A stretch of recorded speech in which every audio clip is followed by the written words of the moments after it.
What's going on, everybody? Tej back again with another video, and today we're talking about the Los Angeles Rams in our Fix the Franchise series. They would hold the number 6 pick, but obviously don't hold that first round selection. That lands in the hands of the Detroit Lions, but they're the next up the draft order, so they're going to make them the next team as a part of this series. Obviously coming off a disappointing series, but let me know what you would do to fix the LA Rams. Specifically, if you are a Los Angeles Rams fan, what moves can you make in free agency? What contracts would you want to see restructured? And who would you want to see as potential draft fits? Love to hear your thoughts and opinions, and also how excited are you that Sean McVay's coming back, and it feels like this team is now going to try to run it back at least for one more year. But let's go ahead and jump into it. 5-12, and this was a team plagued with injuries. Stafford, Donald missed a bunch of time. Cooper Kupp, Allen Robinson even missed the end of the season. Joe Noteboom got hurt at points. I think even Rob Havenstein missed a couple games. Yeah, so it was tough. It was a tough season, especially coming off the Super Bowl. But that Super Bowl hangover, when you still have the Lombardi inside, you kind of forget about it and you kind of forgive it. But now it's interesting because, to me, it feels like McVay's got one more year. It feels like he wants to do this for one more year with the Rams, and then we'll see. Because even the reports that it felt like a lot of people were talking about the broadcasting, but then he even made note, I just don't want to take part in a rebuild. And Stafford is only getting older.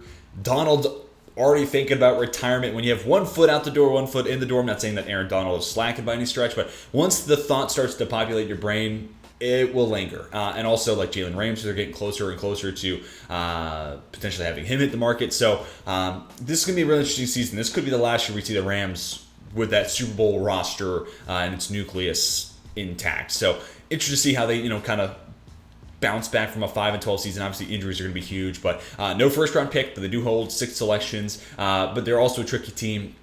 As noted later on here on the screen, they have a second and a third. But then all their day 3 picks, it's 3 6s and a 7.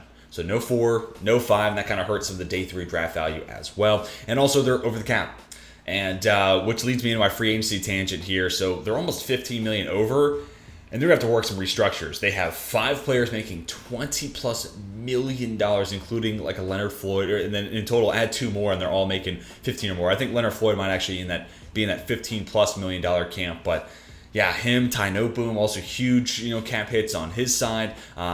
They just have a ton of people they're paying a lot of money to, which, hey, you embrace the stars and scrubs approach. This is what the salary cap's going to look like, but it's also like, can you work out some sort of an extension restructure with Jalen Ramsey, Aaron Donald, maybe Matt Stafford? Could he take a pay cut and come back?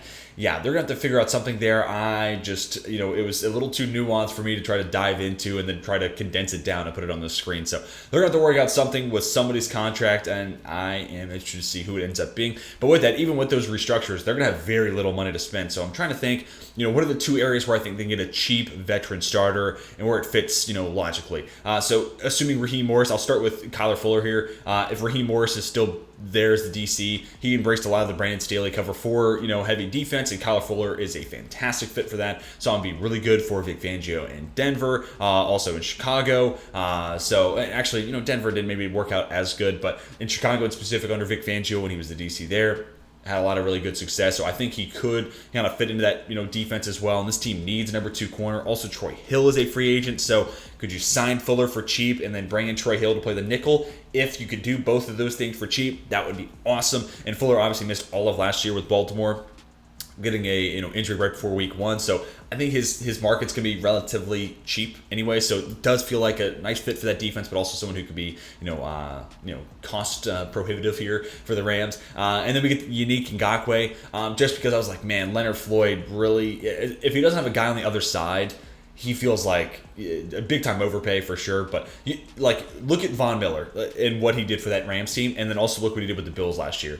With Von Miller in the lineup, looked like the Bills had one of the best pass rushers in football, if not the best. And then he gets hurt, and then poof, gone. And you kind of felt like this. You felt that this year, where Aaron Donald's still doing his thing, but Leonard Floyd gone. Like where did he go? So try to find that other guy who can be a consistent, steady edge rusher, and Unique Ngakoue is that. He may not be super flashy, but a guy that I can trust if they signed him, somehow he'll get to 8 sacks. He just finds a way year in and year out. And also with how good of a run stopper Aaron Donald is, you also have Greg Gaines. Leonard Floyd actually does play the run pretty well. I do want to give him that. The deficiencies of Ngakoue as a run defender, I think, could be hidden if you move him around and find the right spots. But also could be a guy you just bring on as a DPR potentially. So we'll have to see what type of role he has and how big it maybe is based off of how little he plays the run. But Fuller, Ngakoue, kind of that same spot where it's like veteran. I think they want to win and they could be cheap, so they could fit those needs there for LA. And then we get to the draft. Day 2, I think it's a great spot. And hey, if they sign a Fuller but don't get an Ngakoue, this can change a little bit. But interior offensive line, I don't really think the market is going to be as cheap as the Rams need it to be. And also, especially for those young guys. And also, I just don't think it's a great interior offensive line for agency class. So I think that's, day 2 is where you use that second, or if you have to, a 3rd round pick on an interior offensive lineman. Obviously, you're going BPA, right? Like if the value's not there in the 2nd round, wait till the 3rd, and we'll see if it's a little bit better then. So you're obviously playing the board just as much as you're playing needs. But if you can add an interior offensive lineman sometime on day 2, that's big. And then with that other pick, if you didn't get an edge in free agency, that would be an awesome spot. If you didn't get a corner, but you did get an edge, add that corner. So basically play that, mix match. What do we get in free agency and what's still left? Again, you have to play BPA. So it's a little tricky to say they need a corner, they need an edge. Go get it. Because you also, hey, if there's an awesome value elsewhere, like this past weekend's mock, I had Antonio Johnson fall in the 2nd round. I'd love to give him an interior offensive lineman, but I was like, need help in the secondary, and Antonio Johnson's a 1st rounder to me. So you pull the trigger here. So again, you're playing best player available, but if they can add interior offensive lineman and then one of corner or edge, that'd be awesome. Especially if you added Kyle Fuller and now you're looking for the other edge, it just kind of rounds out that roster, which we'll come back to with my final notes. And then with that second bullet point, it's tough because 3 6s and a 7. There is a lot of corner depth. There's a lot of edge depth. So maybe, and we've seen some success stories of interior offensive linemen, that late of rounds working out. Even, hey, edge, James Houston was a huge surprise for the Lions last year. So I'm not saying it's impossible. And Les Snead is actually a really good drafter in these later rounds, which, a huge reason for why the Rams even won the Super Bowl, right? But it's going to be tough. And then, so the counterpoint to that would be, hey, well, if you have cap space, flip that 6 for a veteran who can help you win now.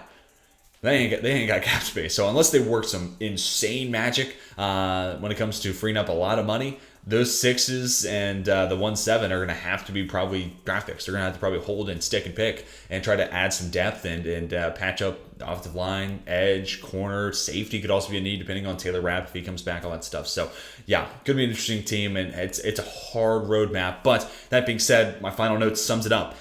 If you can find, budget options, if you can just plug those holes on the roster, find that number 2 corner, because it felt like Darion Kendrick was getting picked on a ton last year. Can you find that other edge rusher opposite of Leonard Floyd? Can you fix and repair that interior offensive line group?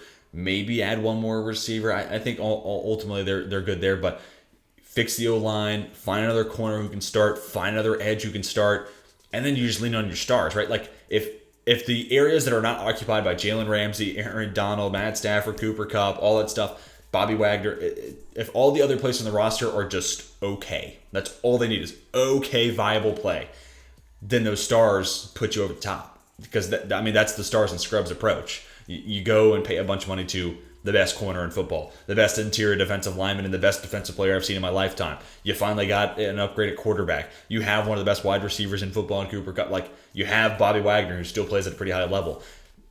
That's the stuff with, okay, fine enough, viable supporting cast all around those pieces. That's what took the Rams to the Super Bowl. Needed some help, but I think if they, clean up the roster, eliminate those holes, and then those superstars stay healthy, this team's certainly in the playoff conversation. So they can go from 5-12 to 12-5, just like that. But obviously, leaning on injuries to not happen again, that's a tough asterisk to lean on. And then obviously, patching up this roster when you're almost $15 million over the cap. You don't have a 4th, you don't have a 5th, you don't have a 1st rounder. It's going to be tough. But hey, Les Snead, again, one of the best GMs in football. And the fact they have Sean McVay coming back, that is a huge win in and of itself. So I don't know how the Rams will do it, but if they do it, I can't say that I'll be totally shocked. But let me know, again, if you're a Rams fan, how would you fix this roster? What upgrades, what changes, what restructures do you think could be in store? But also, even if you're not a Rams fan, if you just want to talk football with me, love to hear your opinion down below in the comment section. I respond to every comment, just as long as you're not an asshole. And let's talk about how we would fix the Rams. Where should they go on day 2? What cheap free agent signing could there be? Love to hear your thoughts, and I'll share mine as well. But that's going to do it for today's video. Hit the like button if you enjoyed. If you're new right here, want to see more draft, more football coverage in general, hit the big red subscribe button. But that's going to do it for me. Hope you have a fantastic rest of your day. And until next time, my name is Tej, and I'm signing off.